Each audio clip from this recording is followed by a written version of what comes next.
Olá, meus queridos, meu bom dia a todos vocês.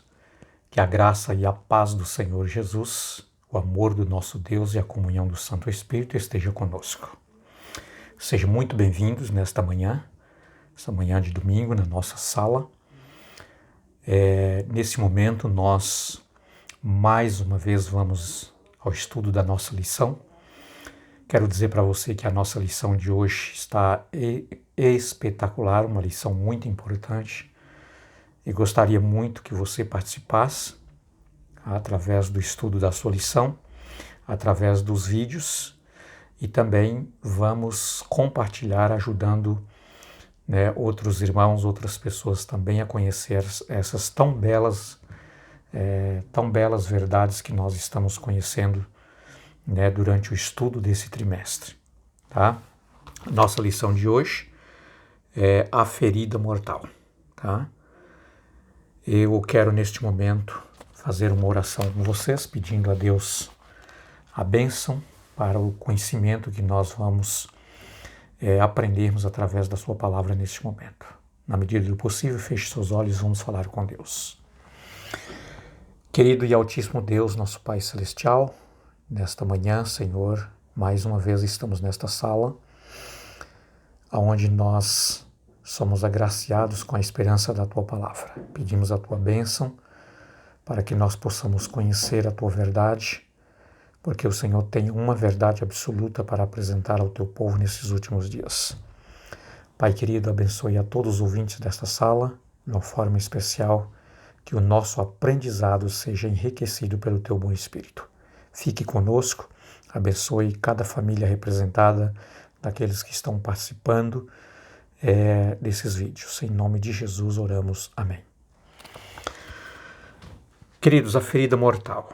Tá? Esse é o título da nossa lição de hoje. E como nós já estudamos a respeito dos poderes das bestas, de Apocalipse 13 e 14, que representa um sistema mundial de adoração falsa, mas há muito mais do que isso, que nós precisamos, à luz da palavra de Deus, compreendermos. A leitura que nós vamos ter hoje, nós encontramos no livro de Apocalipse, capítulo 3, verso 5, e também o capítulo 12, verso 6 e o verso 14, ok? Também Daniel, capítulo 7, verso 25. Aqui nesta lição, queridos, nós vamos ver que houve um golpe, uma ferida mortal, que em um período da história aconteceu sobre o poder papal. Só que a profecia diz para nós, propriamente no verso 3 do capítulo 3 de Apocalipse, que esta ferida ela seria curada. Nós vamos entrar um pouco em detalhes aqui a respeito de datas, tá? Mas antes disso, queridos, o verso 5 do capítulo 13 de Apocalipse diz que a besta recebeu dada para ela, uma boca que proferia blasfêmia e arrogância. Tá? Isso nós já estudamos em algumas lições anteriores, propriamente na lição da semana passada. E se ela recebeu é porque ela não tinha, ela recebeu de alguém, tá? E nós já vimos, em estudos anteriores, que ela recebeu do próprio dragão. E nós conhecemos que o dragão não é outro senão Lúcifer, que foi expulso do céu quando ele se rebeliou contra Deus. Então ele é que forneceu o poder para esta besta. Ok? E já falamos várias vezes também que a besta, queridos, não é uma pessoa, não é um ser humano, mas é um sistema religioso, um sistema falso, um sistema apostatado, tá? Que deixou de viver os princípios, os mandamentos, as ordenanças da palavra de Deus, as doutrinas ensinadas pela palavra de Deus, para viver, para andar nos seus próprios caminhos, caminho do ser humano, caminho, ideias humanas, pensamentos humanos, tá? E desta forma ela recebeu um poder, por isso é chamado de besta, No contexto profético, besta representa alguém que tem um poder grandioso, Ok. Essa besta, ela tem um poder, né, um poder religioso, e ela também foi revestida com um poder político, tá? Muito bem. Aqui diz, queridos, que a mulher fugiu para o deserto, onde Deus havia preparado um lugar e o sustentou por 1260 dias. Nós já vimos também que mulher no contexto profético representa a igreja, tá? E também um dia equivale a um ano, tá? Isso falamos aí em profecia. Nós encontramos essa referência, por exemplo, no livro de Números, no capítulo 14, verso 34, e também o profeta Ezequiel, né? Eu não lembro aqui agora o capítulo e o verso, mas se eu não me engano, o capítulo é o 4 e o verso 6, que dá essa referência também de um dia dentro do contexto profético equivalendo por um ano, tá? Logo, queridos, essa mulher que foi levada para o deserto representa uma igreja, tá? E essa igreja, ela foi atacada pelo dragão, atacada pela besta, tá? E ela teve que se refugiar, levada e protegida por Deus, e diz aqui que foi por um período de 1260 dias. No contexto profético, já falamos que equivale aí a 1260 anos. Agora vamos tentar achar datas de quando tudo isso aconteceu, tá? E quando que terminou. Muito bem. Mas antes disso, queridos, Daniel capítulo 7, verso 25 também, propriamente aí entre o 6º e o 5º séculos antes de Cristo, Daniel, imbuído, cheio do Espírito Santo, ele foi tomado por uma visão, tá? E nessa visão, Daniel, ele contempla um poder, tá? Que não é outro senão o poder desta besta, que ela tem uma influência extraordinária política também para uma perseguição. E diz aqui da seguinte maneira: falará contra o Altíssimo, tá? Oprimirá os santos do Altíssimo, e trará, e diz aqui que ela tentará mudar os tempos e a lei, tá? E os santos seriam entregues nas suas mãos por um tempo, tempos e metade de um tempo. Na referência bíblica, queridos, esse temporal, o tempo aqui, tá? Um tempo representa um ano, tá? 2 tempos mais 2 anos, metade de um tempo, metade de um ano. Um ano era contado, queridos, como meses de 30 dias e um ano de 360 dias, ok? E isso no calendário quando foi profetizado aqui pelo profeta Daniel. Então, um tempo, 2 tempos e metade de um tempo é o mesmo que 1260 dias, que seria um ano, mais 2 anos, 3, e mais metade de um ano, né, 3 anos e meio, tá? Quando você multiplica aí 30 dias, um mês por cada 30, um mês contendo 30 dias, um ano contendo 360 dias, então logo nós vamos encontrar aqui esse número exato, né, aqui de 1260 dias, tá? Nós temos outra referência bíblica também, por exemplo, em Apocalipse, tá?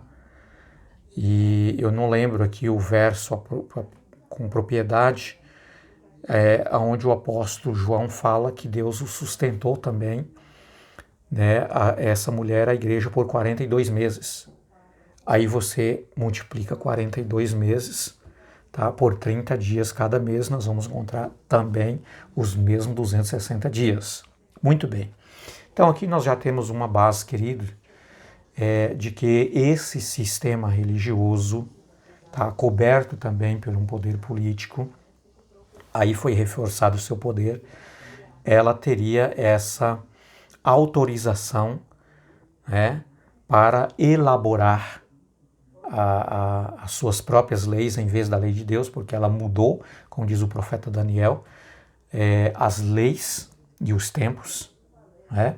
Quando fala aqui as leis, está falando as leis de Deus, né? E os tempos também. E aí, queridos, é claro que ela tinha uma autoridade, tá? Que ela poderia exercer o seu próprio poder. E diz aqui que os santos, esses santos aqui que se refere o Daniel, queridos, seria um remanescente, os fiéis de Deus que estava ali permanecendo nesse sistema religioso.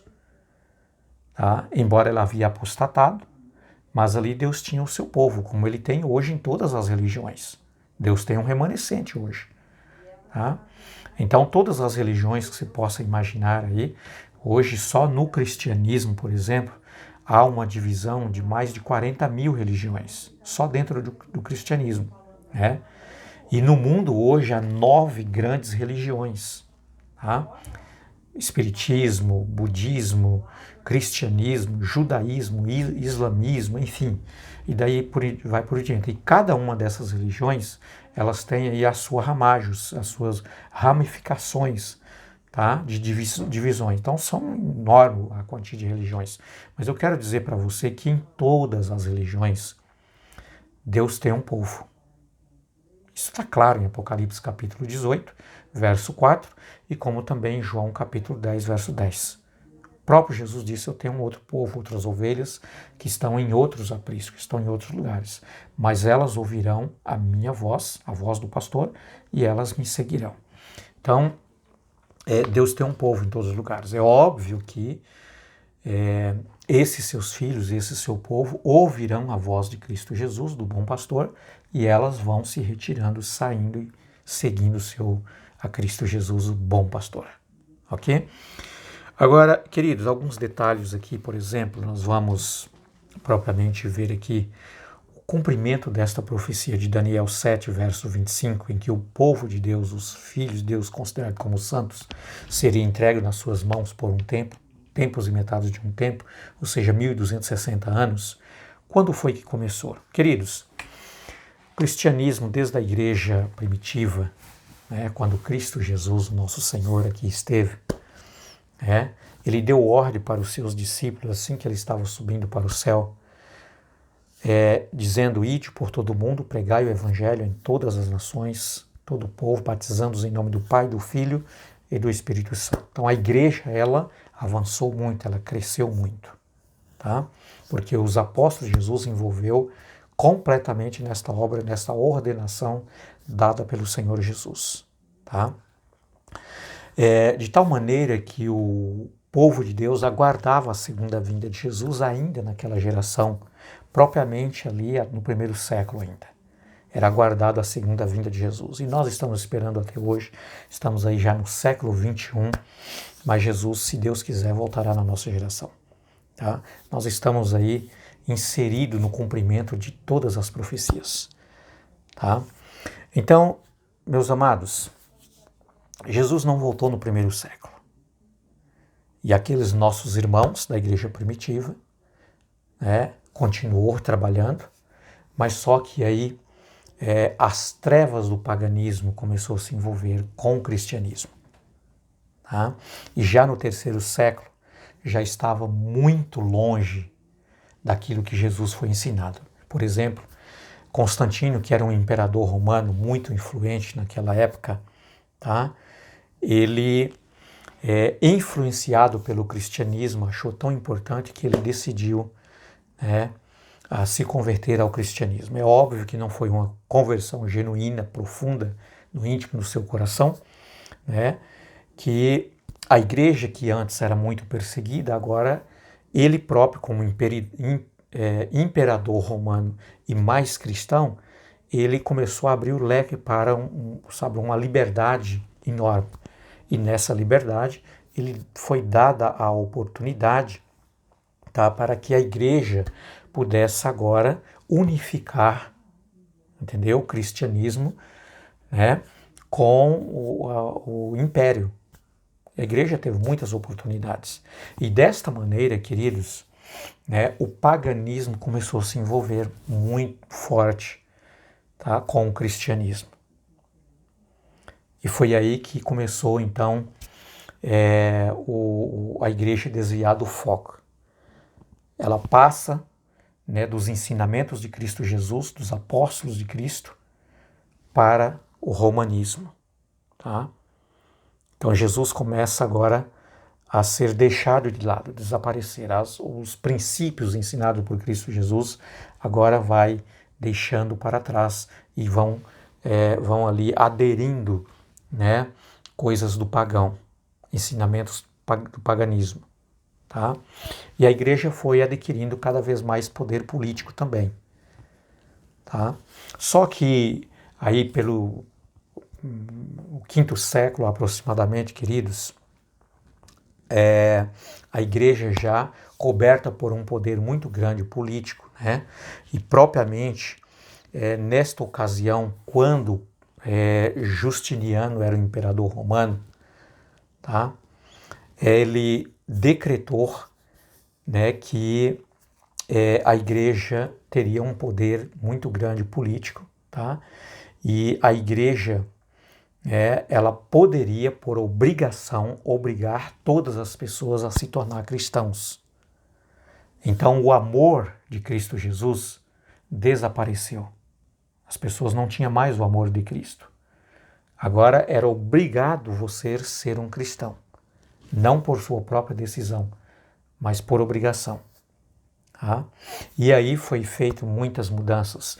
Aí que começou, queridos, o cumprimento da profecia de Daniel, capítulo 7, verso 25, que mudaria esse poder, mudaria as leis e os tempos.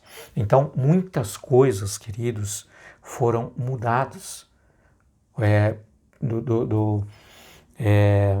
Sabe, das doutrinas bíblicas. Tá? Por exemplo, a observância do sábado, tá? Que era guardado pelos irmãos, ensinados desde o princípio, agora foi mudado para o primeiro dia da semana. Passaram a adorar, né, o sol, a criatura, no lugar do Criador. Tá? Batismo de criança, tá? E vários outros dogmas da igreja se desenvolveu, né, coisas humanistas em vez da palavra de Deus. Tá? Mas aí, queridos, como eu disse para vocês, Deus tem um remanescente. Sempre teve um remanescente. E sempre vai ter um remanescente. E aqueles que sobrar, o remanescente é que serão salvos, serão levados para a eternidade. Queira Deus que você e eu estejamos inclusos no remanescente de Cristo. Tá? Bem, esse remanescente passou a ser perseguido. Aqui, queridos, em 538, é decretado por lei, por Justinianos, que aqueles que não aderissem os ensinamentos, tá, do romanismo, então seria perseguido, seria confiscado os seus bens, né, seria presos e até mortos se continuasse com a teimosia de não seguir a forma como era ensinada pela igreja. Ela tinha um poder coberto agora para ela fazer o que ela quisesse. Aqui começa então o cumprimento de que o santo seria entregue nas suas mãos por um tempo e metade de um tempo. Tá? A mulher, a noiva de Cristo, tá? Aquela que nós já estudamos, que ela estava iluminada com o sol da justiça, que é Cristo Jesus, ela foi perseguida. E foi aí que ela teve que fugir para o deserto, como nós estudamos. Tá? E ela foi sustentada por 1260 dias, ou 1260 anos. Então, essa perseguição, ela foi de 538 até 1798, quando o Papa Pio VI, na época, tá? Através do exército, né, francês, propriamente liderado por Berthier. Então, esse Papa ele foi levado preso à prisão e depois ele foi morto. Então, aqui deu início, querido, a ferida mortal da igreja, do poder papal, de Apocalipse capítulo 3. Só que essa ferida ela começa a ser curada com o passar do tempo. Ela vai cicatrizando. E então, queridos, em 1929, já perto agora de nós, tá? Foi então feito um tratado chamado Tratado de Latrão, né? Um acordo que foi feito e nesse acordo foi assinado, né, propriamente ali em 1929, entre o Reino da Itália, tá, e a Santa Sé. E ali eles colocou um fim àquela rivalidade que existia quando a Igreja perdeu seu poder papal de 1798 pela morte do Papa Pio VI. Ela ficou sem esse poderio, né, papal. Então essa foi o golpe da ferida mortal. Só que em 1929, né, foram ali essa rivalidade deixada para trás, foram cortadas, e então começou a unificação outra vez, tá, desse poder. E ali começou novamente a Igreja ter o seu líder máximo, que foi o papado, tá? E então foi dado para ela, né, para que ela pudesse ter um estado que é conhecido hoje como o Estado do Vaticano. Novamente, querido, essa ferida foi curada, esse poder foi restabelecido, e quero dizer para vocês que nós vamos estudar nas próximas lições que outras perseguições semelhantes a estas que já teve no passado por esse poder, ela vai se repetir outra vez. Então, que nós possamos estarmos preparados e fazer parte do remanescente de Cristo. Que Deus te abençoe, fique com Deus, o meu abraço a todos vocês, tá? E até amanhã, se Deus quiser, com a nossa próxima nova lição. Até logo.